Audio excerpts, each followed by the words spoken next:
حضرت عثمان رضی اللہ عنہ کے قاتلوں کو سزا کیوں نہ دی گئی جبکہ اس وقت حکومت حضرت علی رضی اللہ عنہ کی؟ بہت اچھی بات ہے، یہی زہر پھیلایا ہوا نا، جو ہے ہر جگہ یہی کہہ رہا کہ علی، اس سے پتہ چلتا ہے نا کہ پھر صاف کہہ دو کہ علی تو مجرم ہی تھا، وہ ان قاتلوں کے ساتھ ہی تھا،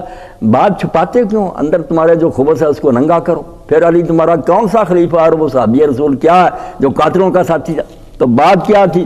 حضرت عثمان رضی اللہ عنہ کے قاتل جو تھے نا ان کے بارے میں مسئلہ بہت پیچیدہ تھا، لوگ تو بیٹھے نا جیسے قاتل ہے سامنے مار دو اس کو، قاتل ایک نہیں تھا، وہ بغاوت ہوئی تھی، ہر علاقے میں لاکھوں لوگ تھے جو کھڑے ہو گئے تھے، بصرہ بھرا ہوا تھا، کوفہ مصر شام سارے تو حضرت عثمان کے خلاف اٹھ کھڑے ہوئے تھے۔ اگر اتنی سرسری بات ہوتی مدینہ میں مارا گیا، کربلا نہیں کہ جنگل ہے اور ایک بے اختیار آدمی خلیفہ ہے،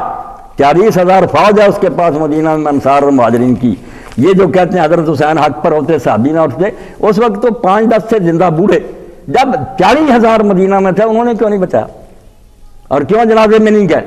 اگر کو بے بس کر دیے تھے 600 نے تو صحابہ کیا رہے؟ پھر دو تعریفیں کرتے ہو دنیا اٹھتے تھے 600 نے ڈوا رہی ہے، اور اگر کو وہ ناراض تھے تو بات تو خراب ہو گئی پھر کہ وہ سارے حضرت عثمان سے ناراض تھے۔ بات ایسی تھی کہ حضرت عثمان کے گورنروں نے غلط کام کیے تھے، حضرت عثمان رضی اللہ عنہ پر کسی کو اعتراض نہیں تھا، وہ گھیرنے والے بھی آپ خدا کے لیے پتہ کریں بہت بڑے صحابی ہیں، کوئی مفسد نہیں تھے شرارتی، وہ بیت رضوان والے تھے۔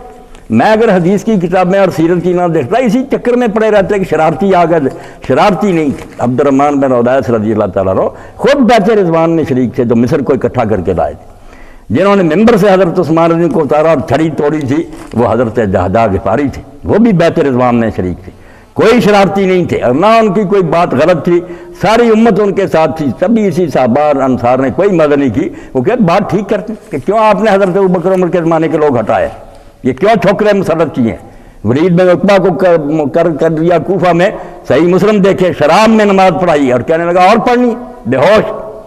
پھر کوڑے مارنے پڑے۔ انہوں نے کہا سعد بن ربیع وقاص کو کیوں معذور کیا؟ جب حضرت عثمان نے یہ تقریر فرمائی کہ میں نے کنواں خرید کر دیا، میں نے مسجد میں اب آگے جو انہوں نے کہا صحابی تھے وہ کوئی نہیں بیان کرتا، انہوں نے کب کہا کہ آپ نے یہ چیزیں نہیں کی؟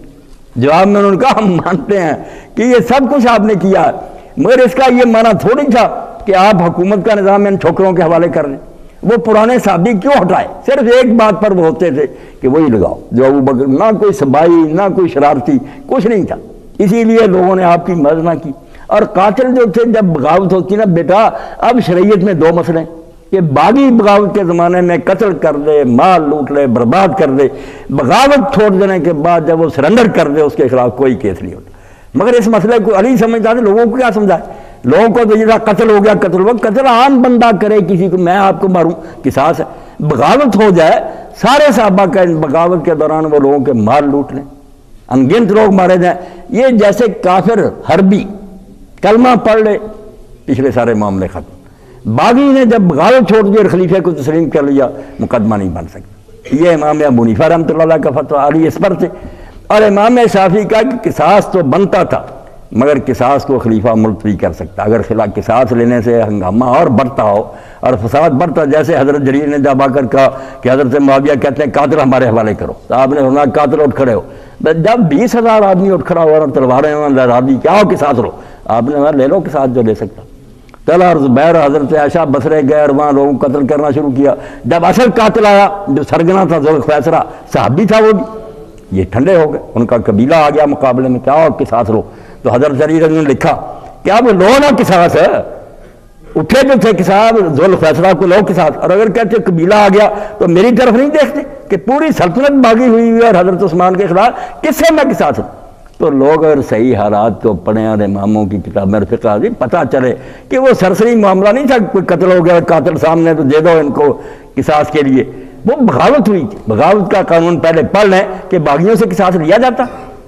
اس طرح تو اگر باغی یہ سمجھے کہ ہماری جان ہی نہیں حکومت چھوڑے گی، وہ کیوں ہتھیار ڈالیں گے، مر جائیں گے مانیں گے نہیں۔ ان کے لیے یہی کافی ہے کہ کافر جو ہے اسلام لے آئے، پچھلے جرم معاف، باغی بغاوت چھوڑ دے، حکومت کو تسلیم کر دے، کوئی کیس اس کے خلاف پٹ اپ نہیں ہوتا۔ یہ حدیث اور فقہ کتابیں پڑھاؤں گا، جب آپ تفصیل سے سمجھیں گے۔ یہ شوشے جو چھوڑے ہوئے ہیں نا، یہ زہر دماغوں سے نکالیں خدا کے لیے۔ حضرت علی چوتھا خلیفہ ہے، ہم اس کو اہل سنت اور اہل حدیث امام مانتے ہیں، خلیفہ بڑا، اگر یہ شوشے رہے دماغوں میں کیا عزت ہوگی اس کی؟ یہی انہوں نے کیا محمود عباسی اور فیض عالم نے، بلکہ فیض عالم نے تو رسالہ لکھ دیا کہ علی چوتھا خلیفہ بھی نہیں ہے، یہ ہے پھیلا رہا ہے یار حدیثوں میں. توبہ توبہ توبہ، کون سا دین ہے؟